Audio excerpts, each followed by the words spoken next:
I just came across this a few days ago, and somehow it seemed timely. Poem by Robert Graves. Robert Graves used to live not far from here, where I live in Andalusia, Spain. He used to live on the island of Majorca. It's called Dea. It's a very beautiful place, a very beautiful stone village. And he's still known. He's still remembered there, and I think his children live there. Anyway, Robert Graves wrote The White Goddess, which is an amazing book that forms a cornerstone of the Goddess Revival. And when my book was reviewed in the LA Times in December of 2006, just after it came out, it was compared to The White Goddess by Robert Graves because of the power of the message regarding the goddess is shared by both books. Robert Graves was a very well-known poet in his time, and I just thought maybe we could kick off by if I read one of his poems.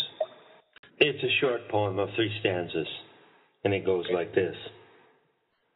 All saints revile her, and all sober men ruled by the god Apollo's golden mean, in scorn of which we sail to find her in distant regions likeliest to hold her, whom we desired above all things to know, sister of the mirage and echo.